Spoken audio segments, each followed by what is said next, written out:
Hello friends, welcome to Chennai Super Kitchen.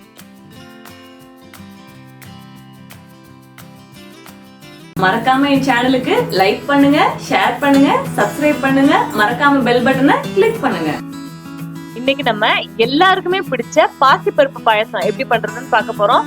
ஈஸியா பண்ணிரலாம். வாங்க எப்படி பண்றதுன்னு பார்க்கலாம். அதுக்கு தேவையான பொருட்கள். இன்னைக்கு பாசிப்பருப்பு பாயாசம் பண்றதுக்கு நான் 1 கப் பாசிப்பருப்பு எடுத்திருக்கேன். இப்போ இதை கழுவிட்டு ஃபர்ஸ்ட் வேக போட்டுடலாம். பருப்பை வேக வைக்க ஃபர்ஸ்ட் தண்ணி சேர்த்துக்கலாம். தண்ணி கொஞ்சம் அதிகமாகவே சேர்த்துக்கோங்க, ஏன்னா பருப்பு குழஞ்சி வேகணும். இப்போ பாருங்க, தண்ணி நல்லா கொதிக்க ஆரம்பிச்சிருச்சு. இப்போ நம்ம பருப்பை சேர்க்கலாம். பருப்பு நல்லா கழுவி எடுத்து வச்சிருக்கேன், உள்ளே சேர்த்துக்கலாம்.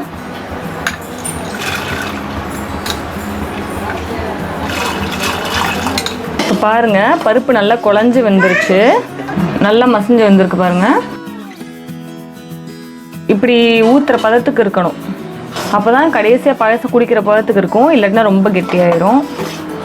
இப்போ பருப்பு நல்லா வெந்துருச்சு. இப்போ நம்ம வெல்லத்தை சேர்த்துடலாம். இப்போ நான் 1 கப் பாசி பருப்புக்கு 1.5 கப் வெல்லம் இந்த மாதிரி நுணுக்குனதில் எடுத்திருக்கேன். இப்போ இதை சேர்த்துக்கலாம். வெல்லம் வந்துட்டு உங்களுக்கு இனிப்புக்கு ஏற்ற மாதிரி கூட்டவோ குறைக்கவோ செஞ்சுக்கலாம்.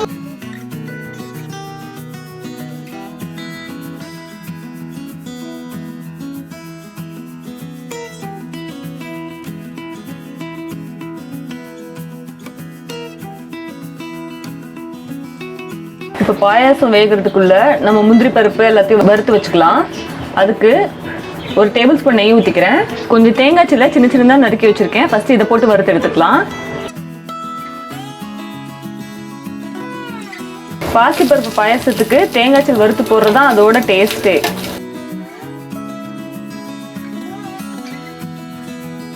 நல்லா பொன்னிறமாக ஆகிற அளவுக்கு வறுக்கணும். தேங்காயெலாம் நல்லா பொன்னிறமாக வறுப்பட்டுருச்சு. இப்போ இதை எடுத்து வச்சிடலாம். இப்போ இதே நெய்யில் கொஞ்சம் முந்திரி பருப்பை உடச்சி எடுத்திருக்கேன், இதை வறுத்து எடுத்துக்கலாம். முந்திரி பருப்பு வறுக்கிறப்ப டிப்ஸ் என்னன்னா, அடுப்பை லோ ஃப்ளேமில் வச்சு வருங்க, அப்போ தான் வெளியே பொன்னிறமாகும், அதே மாதிரி உள்ளேயும் நல்லா கிறிஸ்பியாக இருக்கும் கேஷ்யூ நட். நீங்கள் ஹை ஃப்ளேமில் வச்சு வறுத்தீங்கன்னா வெளியே சீக்கிரமே ப்ரௌன் ஆயிரும், உள்ளே அந்த கிறிஸ்பினஸ் கிடைக்காது. இப்போ முந்திரி பருப்பு பொன்னிறமாக வதங்கிருச்சு. இப்போ நம்ம எடுத்து வச்சிடலாம்.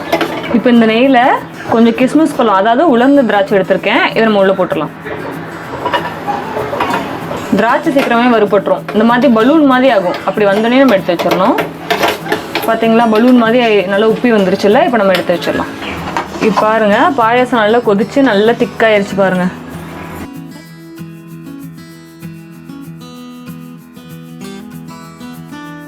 இப்போ நம்ம வறுத்து வச்ச எல்லாத்தையும் உள்ள சேர்த்துடலாம். நம்ம வறுத்து வச்ச தேங்காய், வறுத்த முந்திரி,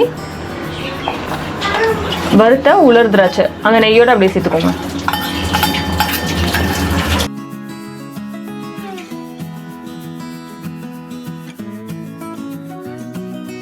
இப்போ நம்ம 1 பிஞ்சு சால்ட் சேர்த்துக்கலாம். இந்த சால்ட் சேர்க்கறது பாயாசத்தோட இனிப்பையே நம்மளுக்கு கூட்டி காட்டும். 2 ஏலக்காயை தட்டி எடுத்திருக்கேன், இது உள்ள சேர்த்துட்டு இறக்கிடலாம்.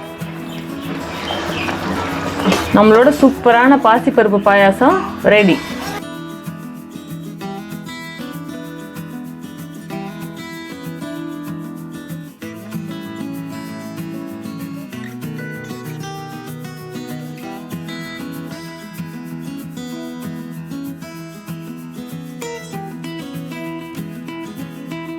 எல்லாருமே கண்டிப்பா வீட்ல ட்ரை பண்ணி பாருங்க, எப்படி இருந்துச்சு அப்படின்றத கமெண்ட்ல சொல்லுங்க. மறக்காம சப்ஸ்கிரைப் பண்ணி பெல் பட்டனையும் கிளிக் பண்ணிருங்க. பை.